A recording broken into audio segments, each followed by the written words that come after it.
I've been teaching a long time, and I always thought it was students that had front row syndrome, and I see it's the faculty too. They take after us with our bad habits, I guess.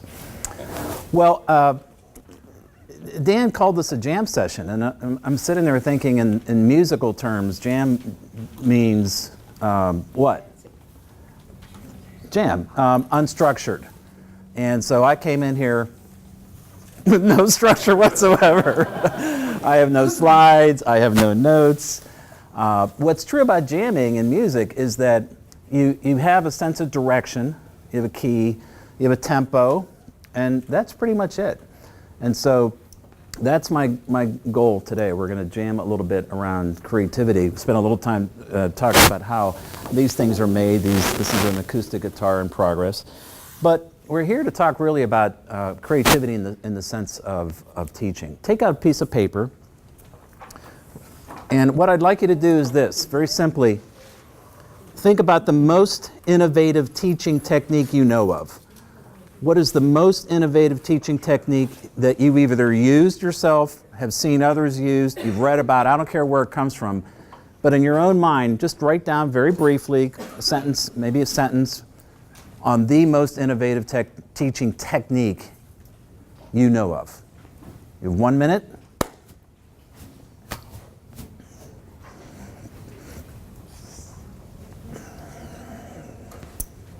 Need a pen? Okay.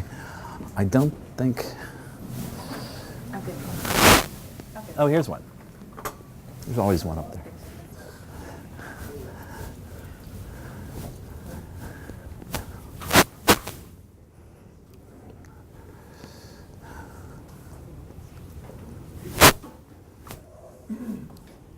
"30 seconds. Your most innovative technique."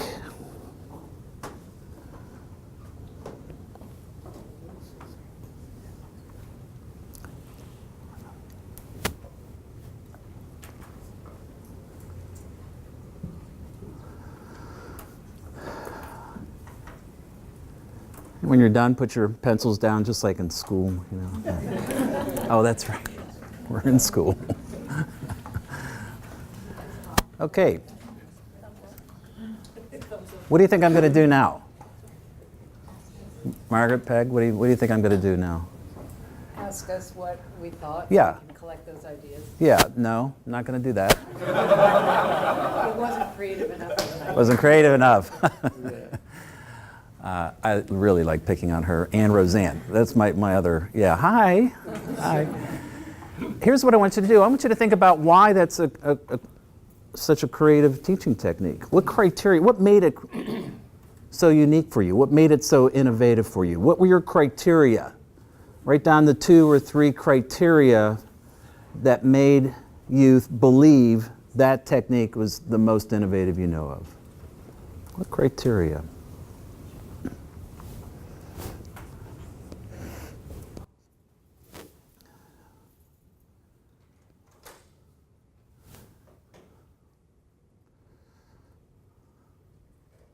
Ready? All done? Okay.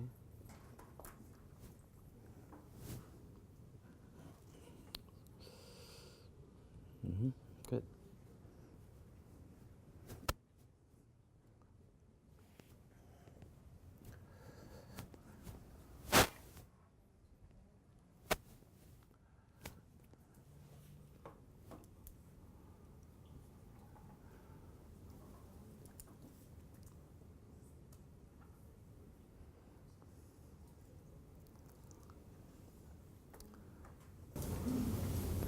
All right, go ahead and wrap up. Pencils down. Good. So let's hear some of these. Margaret, what do you think? Okay, my innovative. I don't need another technique. I want to know the criteria. Just the criteria. Yeah. Not many are doing it. Okay, so it's unique, right? It's rare. It's rare, unique. All right. It's using a different method, student to student versus instructor to student. Okay, so there's a P2P, I'll call it P2P aspect to it. You like that interaction, Sue? So I said mine was good because it uses different ways for students to incorporate those from external source and then. So you have variety, you have a combination of internal and external stimuli or inputs. Yes. Who else, Mike? I said it's inherently individualized. Individualized. So individualized, what do you mean by that? So it caters to that person. That one person? Yeah, don't teach a group, teach one person at a time. Okay, BJ? What I like about mine is it allows students to release all the constraints about why they can't do something, all the no's, and it's all about yeses. Yeah, Their potential, I think. yeah, I'm going to call it the yes and approach. Yep. Instead of getting them to think, no, I can't do that, it's always yes and. One of the 3 rules of creative improv is the answer is always yes. You never say no to your colleague. Here, right here, and then yes. I said that it puts the student in the driver's seat. Okay, so that's an interesting one. So the student has, they own it, right? They own it. Driver's seat. The student feels somewhat accountable. I'm going to change markers because this one's dying as usual. What else? Let's get a few more. Yes. So it prompts a little bit of discomfort when she learns. Okay, discomfort. Yeah, good. Were you feeling a little uncomfortable with this exercise? Okay. There's nothing wrong with that, right? Nothing wrong with that. Christina? So like the think, pair, share, like to collaborate. Yeah, P2P, share. What I call, I love working in pairs. Pairs are a special dynamic, right? As opposed to one big group. Yes, and then in the back, yes. Creating a professional experience for the students in a safe, constructive space. Yeah, so discomfort, but safe. I always call it safe environment, right? They're free to make mistakes. You want them to make mistakes. You want them to be a little out of their comfort zone. I didn't say out of the box. That's illegal now. Yes, I'm sorry. Practical. Yeah, it has to be useful. It has to be practical. It has to drive some learning outcome. It can't just be creative in it for its own benefit, right, T? That's what I was going to say, making connections between what they learn and, what's happening in real life and what they're learning and being able to apply. Yeah. So I have a question for you now. What do you notice about this list? What do you notice about the feedback we're getting from everybody? What do you notice? Yes. None of it's traditional as to You think it's traditional? what our students perceive that education looks like. Okay. All right. What do you notice about this list? Not lecture oriented.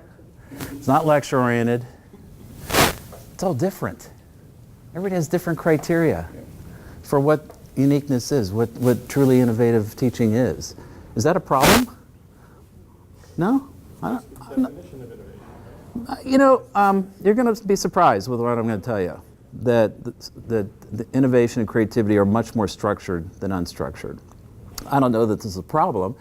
I'm just saying it's interesting that a group of educators and administrators look at innovative teaching in a very different light. I don't know that that's bad at all. We all have to have our own criteria. What I want to do is, make this distinction between what is innovative teaching and then what is teaching innovation, creative thinking. And in this award, with Ruth's help and Margaret's help, we tried to envision it as a 2x2 because everything in the world, as we know, can be put into a 2x2 matrix. And when you think about teaching innovatively and teaching, which is spelled wrong, teaching innovation, creativity, critical thinking, and this part, let's call this high, low, low, high. This is on you. This is what you do to be more effective in the classroom. This is about the student and what they are able to walk out of the classroom with in their head, some new technique or some new way to think about it. And what we postulated for the Boyd Award, right? We want to be looking at candidates every year that are thinking of new ways to teach innovatively, as well as embedding critical thinking techniques in their subject matter, no matter what it is. Accounting, I know people laugh, creative accounting, right? I think that got us in trouble once, didn't it?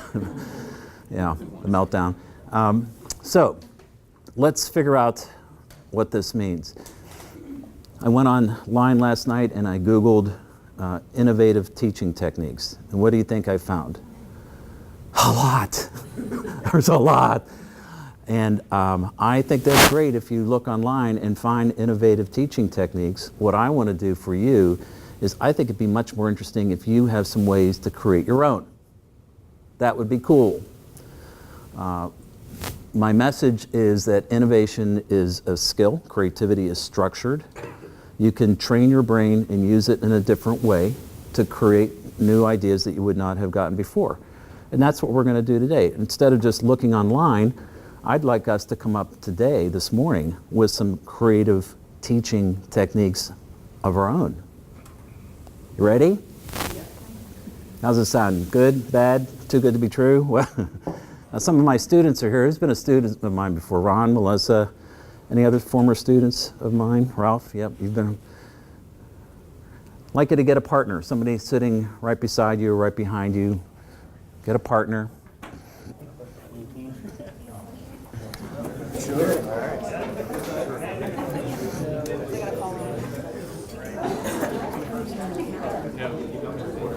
You've been a student. You haven't. Okay. Wasn't too hard. Here's what I'd like you to do. I'd like you to take 30 seconds, no more than 30 seconds, and I'd like you to select just an everyday product. An everyday, let's say a consumer product, something that you both use or like, something that's $50 or less. Just pick a consumer product, it can be something right around you. 30 seconds or less, ready, go.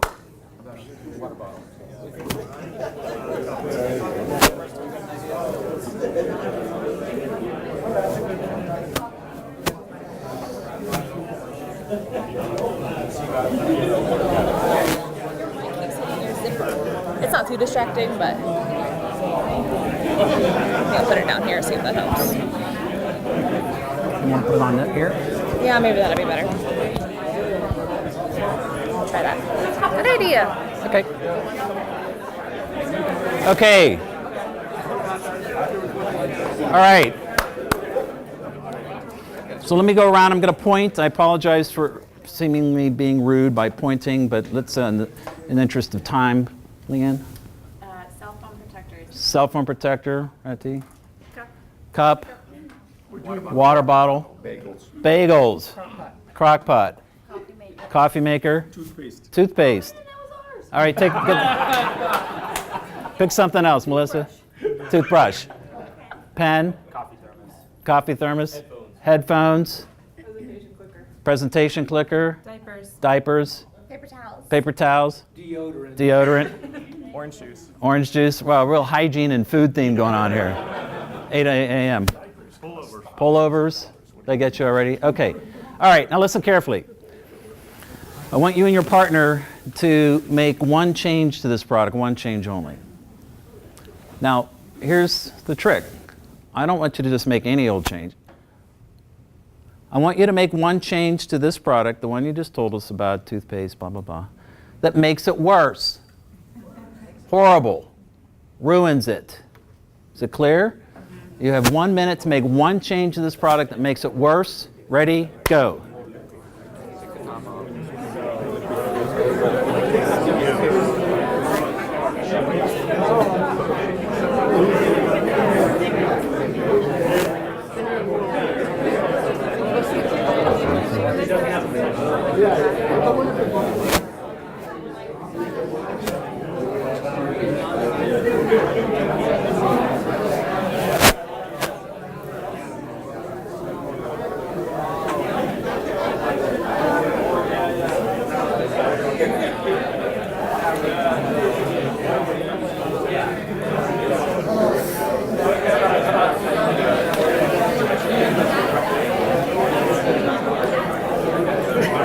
Okay, you ready? Are we ready? Okay. I'm going to go around again. I'm going to point. Just tell us what your product was and what did you change? Ruth? Ours was lipstick, and we said we'll change how the cap closes, and it doesn't close correctly, and it mashes the lipstick. It mashes the lipstick. So our product is mulch. Mulch? We're going to make it smell worse. Smell worse than it already does. Crock-pot, we're gonna remove the timer. No timer in the crock pot. We have chosen, bagels. Yeah. And we're going to change the size of it. Real big bagel or something like that, Steve? Our coffee maker makes lukewarm. Lukewarm coffee. Charles? Our toothpaste is thinner and runs. Thin and runny, all right? Our grater has no handles. Your Carrot grater has carrot grater, no handles on the carrot graters. Ooh, that would hurt. We had an electric razor, so it doesn't have a guard. Doesn't have a guard, okay. Orange juice, we're going to let it expire. Let her expire, okay, Melissa? We have a toothbrush and we're gonna put metal bristles. Metal bristles. All right, Jorge? We have a pen and it is obviously going to leak. A leak everywhere, all right, ladies? Our diapers, the sticky tabs don't stick. The sticky tabs don't stick. Our presentation clicker is big. Big, like this, real big one, okay. Your headphones don't fit in your ear. Headphones don't fit in the air, BJ? Our paper towels are overly porous, they don't absorb water. They don't absorb water. Okay, very, very funny. All right, now. We have a weak bottom with a hole in it. Oh, a weak bottom with a hole in it, all right? Good. Now, listen carefully. You'll have more time for this. You'll have 3 minutes for this. You and your partner to take this ruined product, the metal bristle, right? No timer in the crock pot, diapers that blah, blah, blah. You have 3 minutes, and I want you and your partner to figure out a way to sell it. I want to know who would buy it, the target audience. Why would they buy it? What benefit would they seek? In what situations would it be an amazing product? You have 3 minutes to take this ruined product. Who would buy it? Why? And in what situation would it be absolutely amazing? Ready? Go.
One minute. You have 1 minute. Take it out of the environment. That's what I was thinking of. But it could still be like. What did he come up with? Paper towel is being used to spread wax. Okay. All right.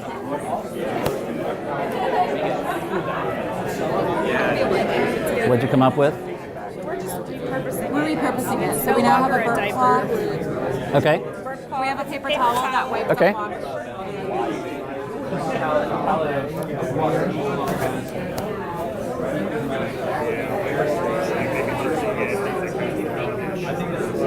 Okay, you ready? Everybody ready? Okay, and time. Okay. Well, let me go around. We're not going to get to everybody, but what I want you to do is I want you to hear our colleague's idea, and then I want you to do yes and. I want you to go, oh, yes, and you could also blah, blah, blah. Everybody get it? Are you ready for that? Now, this is an interesting one, the diaper with the tabs don't stick, right? When you heard that idea, what went through, what was the visual? Leaks and poop, baby poop. Yeah. Yeah. And so, imagine you work for Procter & Gamble. They make diapers, I think, Kimberly Clark. And she walks in and goes, hey, I know. Why don't we have a diaper where the tabs don't work? What would you think of her? She's crazy. All right, so let's hear what you came up with. All right. Who would want this? Well, we're not salespeople, so our pitch is not quite spot on. But you now have a burp cloth that Okay. can be used to wipe up spills such as water for your paper towels that don't quite work. And you can use it to cover your baby dolls so that they have a absorbent, soft blanket that is nice on their skin. Keep going. And Yes, and what else? What are the issues? Why would a mother not want the sticky tabs to stick? What could be some of the things that come up? Rajan? Yes, and it gives you an incentive to potty train quicker. Okay, so it gives. Okay, now. What? it's easy on, easy off. There's no fuss with trying to put it on. You don't have to worry if the tabs are gonna stay. Okay, I want to go back to Rajan though. He said something and you all started to laugh at him. For me, as a creativity facilitator, I know something's happened. When someone laughs. When something laughs, what's happened with the creative act? I don't let it go to your head or anything, but truly, the creative act is the sudden collision of two previously unrelated themes. You didn't expect them to happen. As it turns out, humor is the exact same process, the sudden collision of two previously unrelated themes. A husband and wife are enjoying a beautiful bottle of wine for their anniversary, and the wife says, "I've so enjoyed you these many years, I don't know what I would have done without you." The husband's like, "Is that you talking or the wine talking?" The wife says, "That's me talking to the wine." So as a facilitator, when I hear people laugh, I know something interesting has happened. So let's work with it. Let's go there. He said it would be an incentive. Okay, do parents need an incentive? Imagine a diaper company. It's counterintuitive, right? But imagine they actually helped the parents with that whole process, and they had other products that would allow the child to get over some of those hurdles. If you've ever done it, it's tricky, right? And let's go back to some of your benefits. It wouldn't pinch. You wouldn't be easy on, easy off. So that maybe they need quick. What just happened here? What happened? What did we just do? We turned a disadvantage into an advantage. Okay, good. Let's do BJ. I think the other thing you're doing is maybe identifying some unsatisfied needs. Exactly. That haven't been addressed. Exactly. Right? Do you think there are some unsatisfied needs in our college that we could be providing? Sure, if we can identify them. Take 1 minute with your partner and just talk about this exercise for a minute. What went on in your head? What did you notice about the way I set it up? What were the takeaways for you? What did you notice about this or find interesting or fun or ridiculous? All right, take 1 minute and talk about this exercise.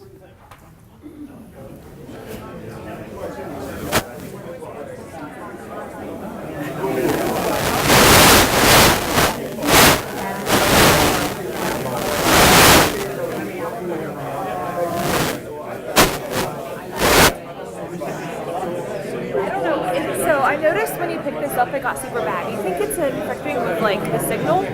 I'm wondering. As soon as you picked it up, it was like super staticky. Really? Okay, I won't do that anymore. That's weird. We just got this yesterday, so I haven't used it yet. Okay.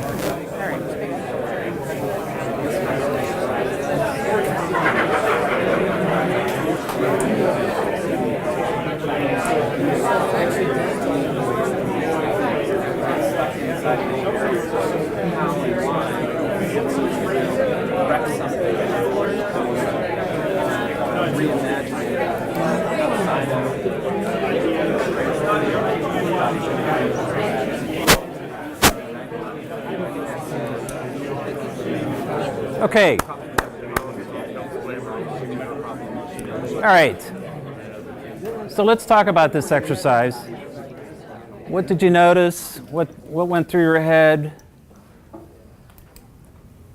Yes. A couple things. Number one, we're intentionally essentially working in teams, and we realized that the idea that we came up with is different than what we would have individually on our own.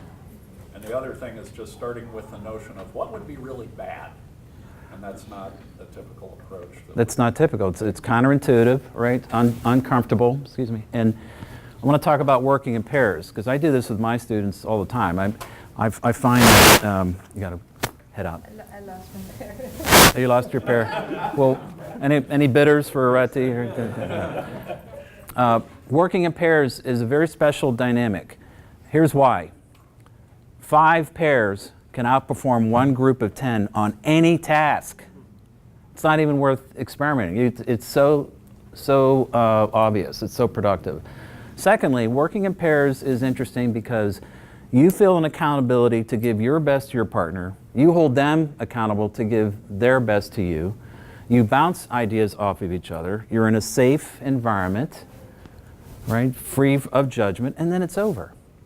And so I use the exercise all the time. The wisdom is, the smarts is in the audience, right? Let them work it out. And yes, we're working in a different way. We're going to show you, and I'm going to show you in a minute, how very different we are working than the traditional way we innovate. Well, I'll explain it right now. What's the usual way we come up with good ideas? We start with an identifiable problem, and then we try to come up with a solution to that problem, from the problem to the solution. Guess what? What if we turn that around?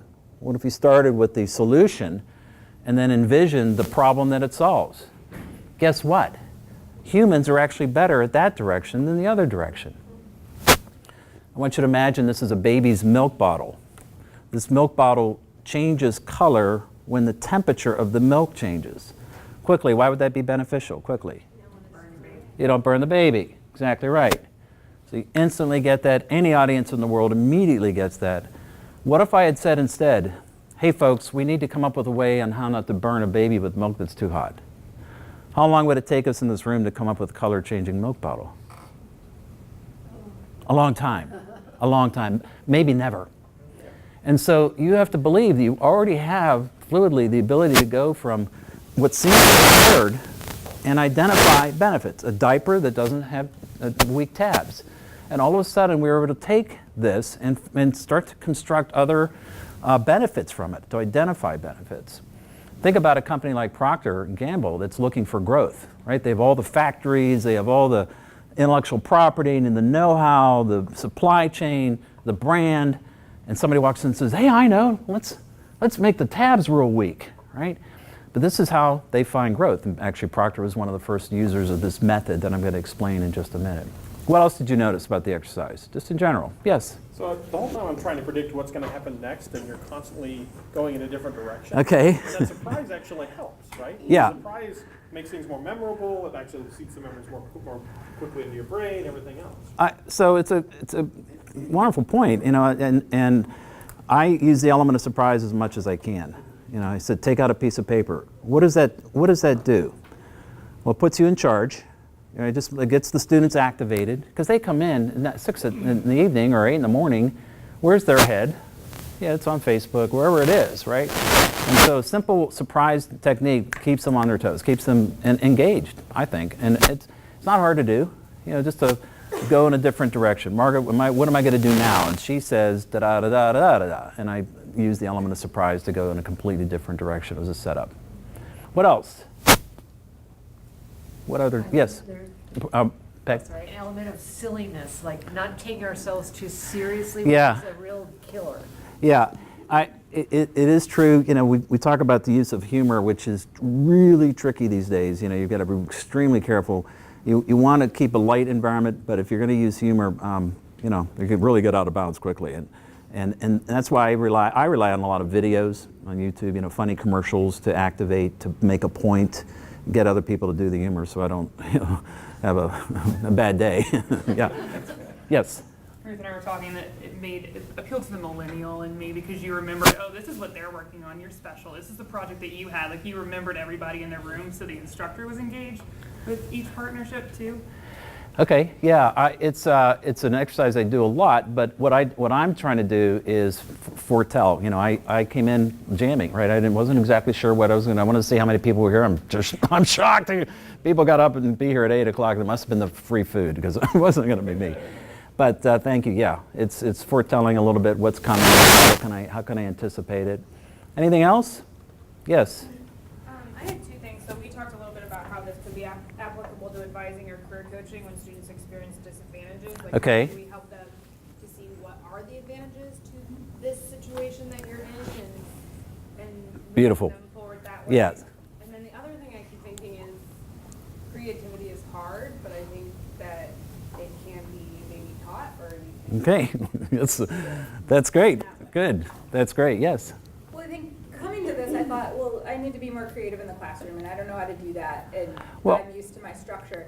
Yeah. But you just made us be creative not without doing anything on your part, but it was easy for you to facilitate that, and you let the ideas just go. Okay. So being able to apply this is actually, I think, pretty darn easy. I just have to make Okay. sure I take the takeaway Yeah.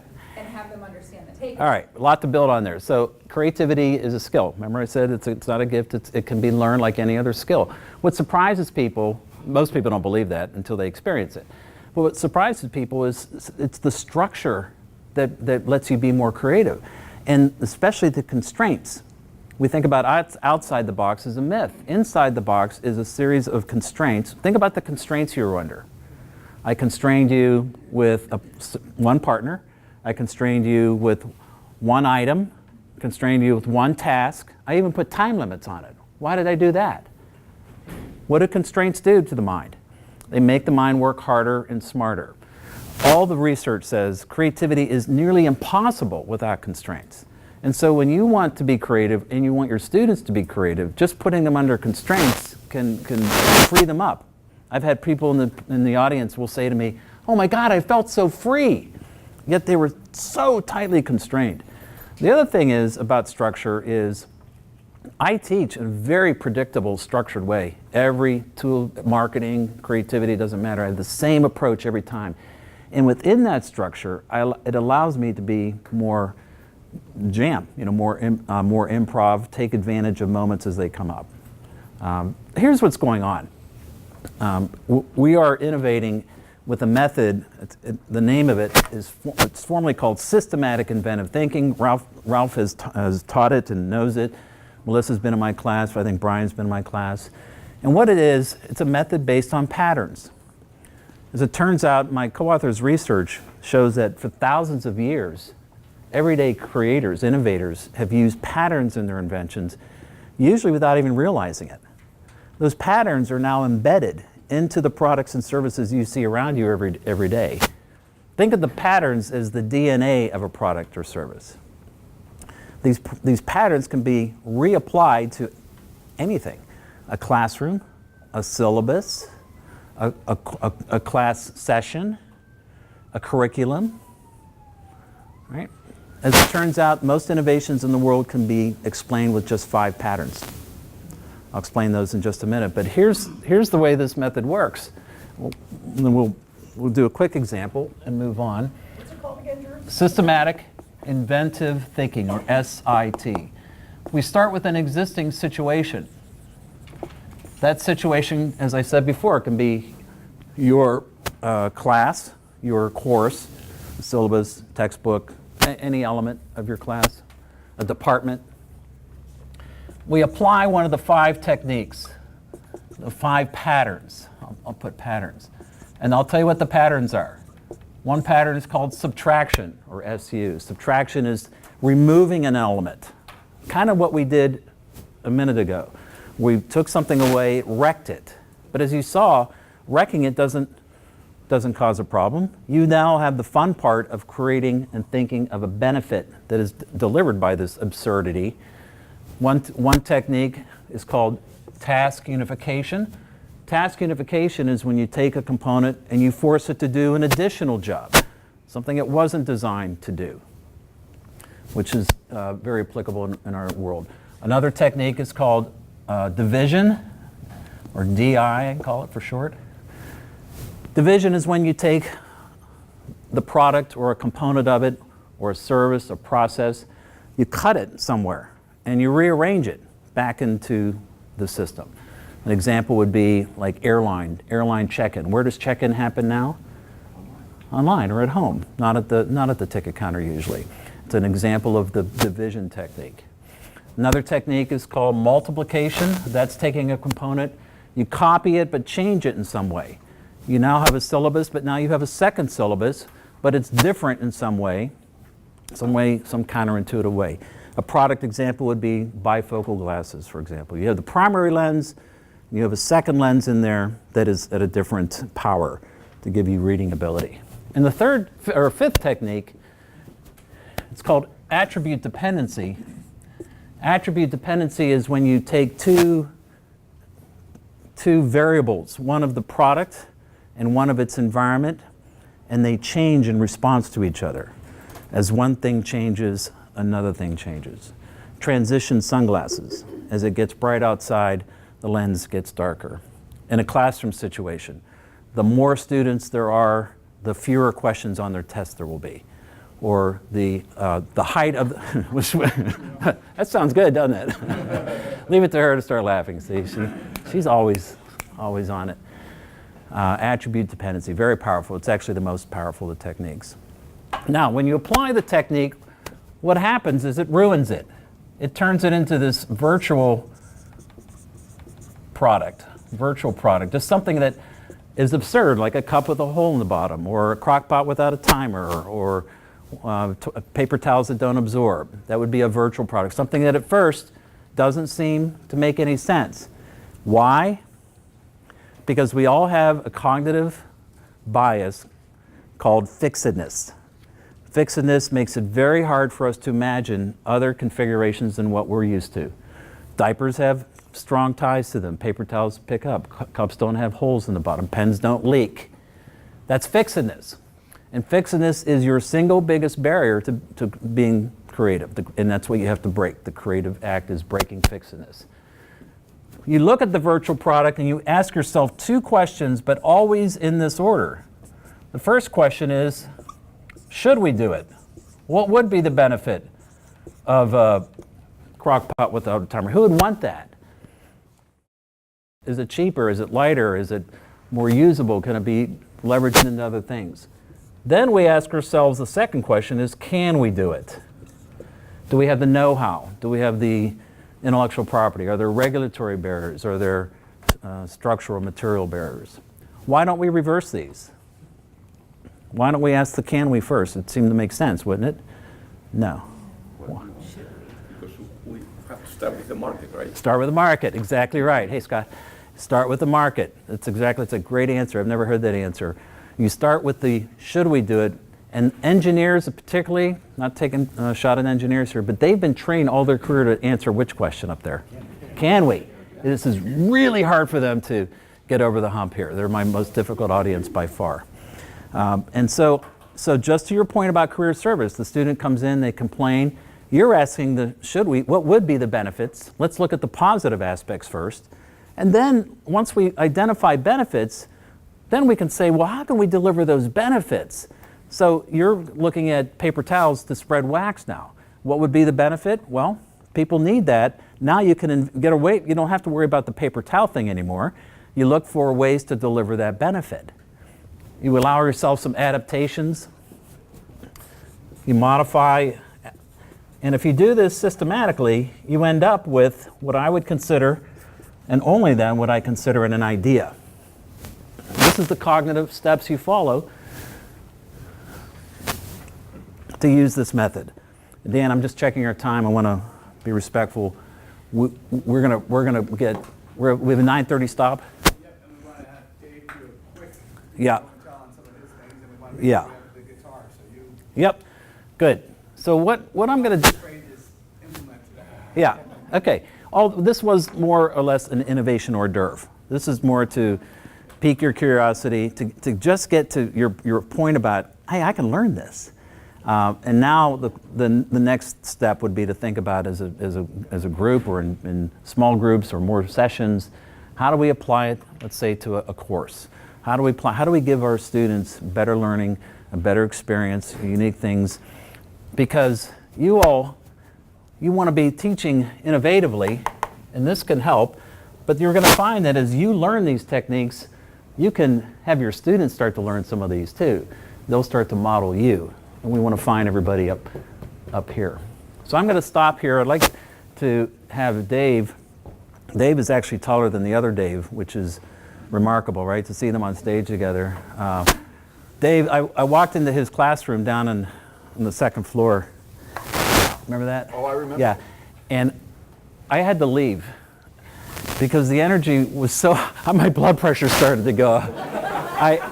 I've always respected Dave. We were on the teaching committee together, and it was really something to see, and I'm so pleased for you and for Elliot for having won this award. Just share your story, man. Yeah. All right, quick jam session. We're going to start with same deal. You have partners already. 3 questions I want to answer. Right? 3 questions. And the first one is, why are you here? Not here, but why are you here? Why are you at the Lindner College of Business? What is your purpose for you? That's a mighty good question. Well, you want take a minute, write it down. And there's different answers across the board because each one of you have different positions here. Each one of you have a different job. Even though your jobs may be the same in different departments, your reason for being here is very different than the person sitting next to you with the exact same title. Students are in the exact same. Why do you believe the students are here?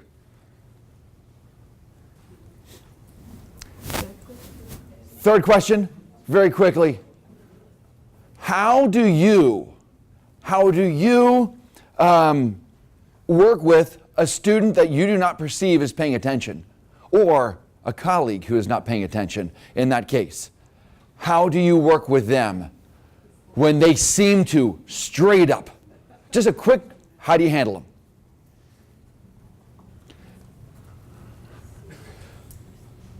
I want you to talk that over with the person next to you. Can you be Yes, please. All right, so the 3 questions. Why are you here? Why are students here? And how do you handle a person who is not paying attention to you despite the fact that it's supposed to be a discussion with you and them?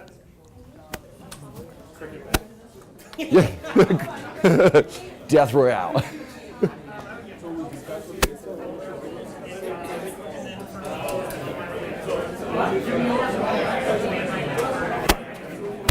This is all because of that one time you stopped in my class.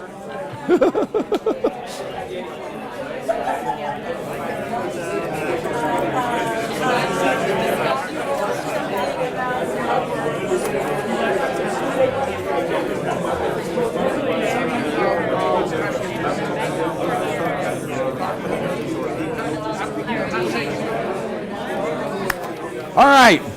I hate to interrupt this because this is truly awesome. I want to hear just 3 different things, 3 different groups. I'm going to hit question number 1. Why are you here? Who wants to hit? Bring it up. Why are you here? I can't imagine a better place to be. Yes. I can't. A very wise person told me, this is a great gig if you get it. Take it. Every one of you are in different situations. Take the gig and realize, I've been on the other side of this. I still live on the other side of this. This is a great gig. What's another reason that you're here? Make a difference. To make a difference. You're here to make a difference. One last thing, why are you here? To help the students. Now, why are the students here? Get a job. Get a job, find a purpose, and get a degree, have experiences. These are all, I want the piece of paper. I think the one thing I wrote down was because a lot of them are here because implicitly they've been trained to be here by their parents. Mom and dad said I have to be here. Want to be here. And then the key is they may not want to start here, but our job is to make sure that they want to be here and that this is their home. This is their alma mater. That's our, whatever your position is here, that is one of your jobs, to make sure that they want to be here and call this their second home. But yeah, mom and dad forced me to be here. There's a lot of those out there. The last thing the last question is, What do you do if a student isn't paying? Bam, what do you do? How do you handle the student or other colleague who's not paying attention to you? Calling them right then. Pull them out, call them out. Yeah, thank you, you did that to me the other day. I was paying attention, but that's okay. And that, yes. What is another way to handle them? Make it personal. Make it personal. Give them stories from your life and have them tell you stories from their life. Bring it back to them.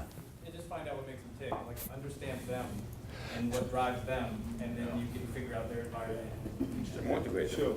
Initially, I find that teaching, whether you are in a class of 15, if those exist anymore, or a class of 218 or a class of 800, or class, yeah, make it personal.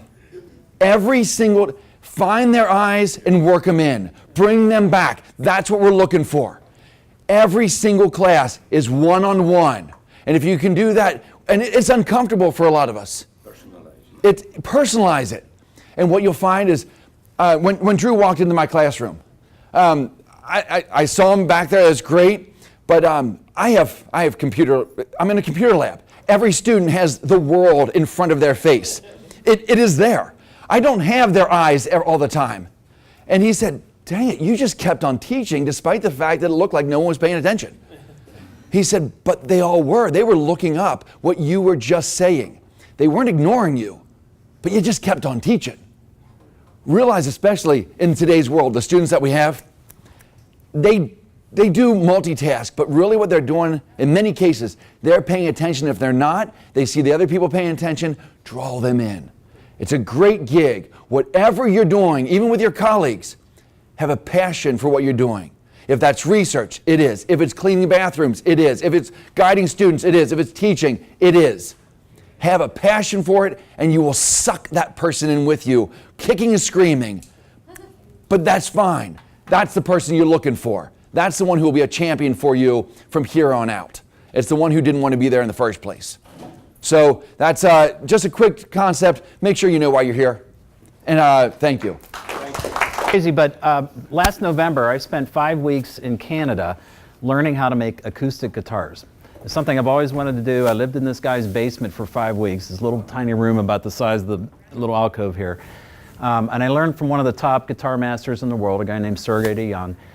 It's something I've always wanted to do, and I'm going to do it professionally. I've got my own label, my own company, Drew Boyd Guitars LLC. I'm not going anywhere and explode.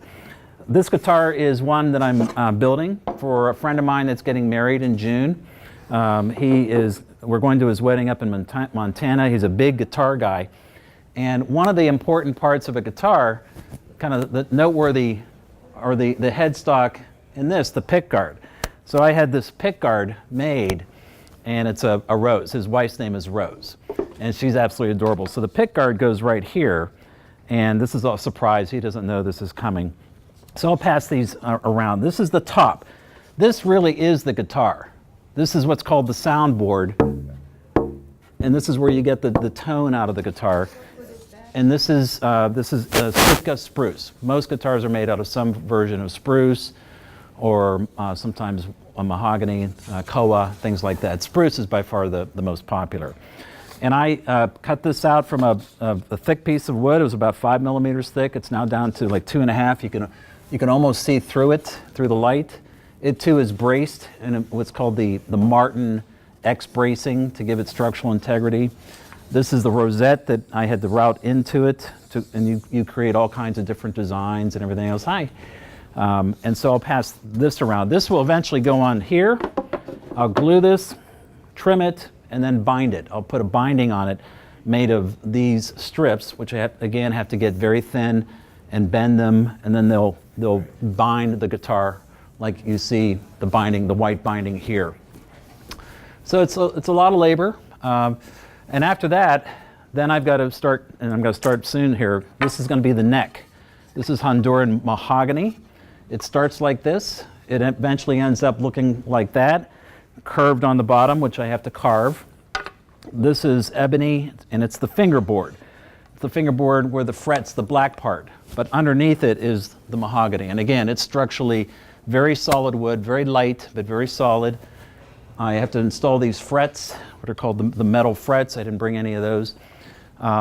And also brought what's called the bridge blank. The bridge blank is, you see the bridge, the strings go from the tuners at the head down the body of the neck, and they go into the guitar here at the bridge, and it'll start like this. I have to carve it, drill it, and it structurally has to be right on top here. And if you notice, there's a plate right underneath to give that a lot, because that's where all the sound is generated. That's where all the force is. And this has to be done. It's probably the most important part of making the guitar. So the other things I brought, just if you want to see, this is called a truss rod. The truss rod actually sits inside the neck. And what it is, if your neck will change with humidity. And so you need this metal rod in there to adjust it, to rebend the neck back or up and keep the neck where it's supposed to be, otherwise it won't play well. I brought some tools. This is a very important tool, very expensive tool. It's a plane. Please don't run your finger over it. And this, you definitely don't want to run your finger over this. This is a chisel. These are very expensive tools. I didn't realize there's quite an investment in this. Do not touch this, very, very sharp. I had to spend hours and hours just learning how to sharpen instruments and sharpen blades and stuff like that, or you won't be a real guitar maker. So, How do you get the roundness? What tool do you use? yeah, a couple things. One is we have a mold, and so we have a mold that fits on the outside of this, but I have an iron. It's literally like a tube with an iron in it and a heated element. And I wet the wood, and I just shape it, and I put it in the mold. And I want a completely stressless, in other words, perfectly no sponginess to it. It's got to fit perfectly in the mold without any stress. It takes a lot of time, a lot of practice. Otherwise, if you don't do it well, you'll burn the wood. You may be looking at this and saying, well, that looks terrible. How are you going to get all those marks out? When I'm done with this, I'll sand it up to like 300 grit sandpaper, which is very fine, and I'll apply what's called a French polish. A French polish is shellac. Many coats, probably close to 100 coats, put on by hand in swirls, and it turns into just a beautiful luster and very hard, very protective. Dave? I'm interested in how you place the frets, because Yeah. harmonics is so important. Yeah. Is there a template that Yeah, these frets have to be exactly the right distance and interval, because music is intervals. It's all music is. And so we have a template to groove out those fret slots. Is that a template that you purchase from, or do you make the template? Both. You can buy the template. You buy the plans. It's called a 25.4-inch scale length, which is the length from the nut to the saddle. This is the nut, and this is the saddle, and that's 25.4. But that's one scale length. The guitar can be any scale length. Within that scale length, then you've got to get the fret distances exactly right, or it won't sound like a guitar. It'll sound like something else. Do you play the piano? Do I play the piano? Do you play the guitar? Do I play? Yeah, I play. I started playing when I was a little kid, in guitar competitions, but most importantly, what I like to do now is make them. I have guitars that I've collected and things like that. Here's my real goal, and I'll finish with this because I know we're out of time. You know, I'm not going to be able to put a 20-year career together of guitar making and compete on the market, right? I mean, I'm literally new at this. Well, I think we should send one of those guitars to Eric Clapton. To Eric Clapton, okay, and get him to play it. It's a Drew Boyd guitar, yeah. What I'm going to do is this. My clients are going to hire me, and what I'm going to do is spend a day and a half with them on personal one-on-one training of the innovation method you just learned about. We're going to apply it to a guitar. I'll build a custom guitar for it, take their invention that they'll invariably come up with, and build it into that guitar for them.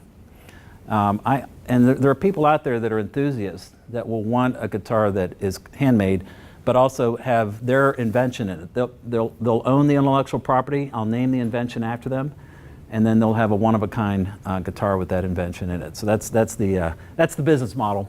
We'll find. All right, everybody. Thank you so much for coming. It's been a pleasure. Thanks.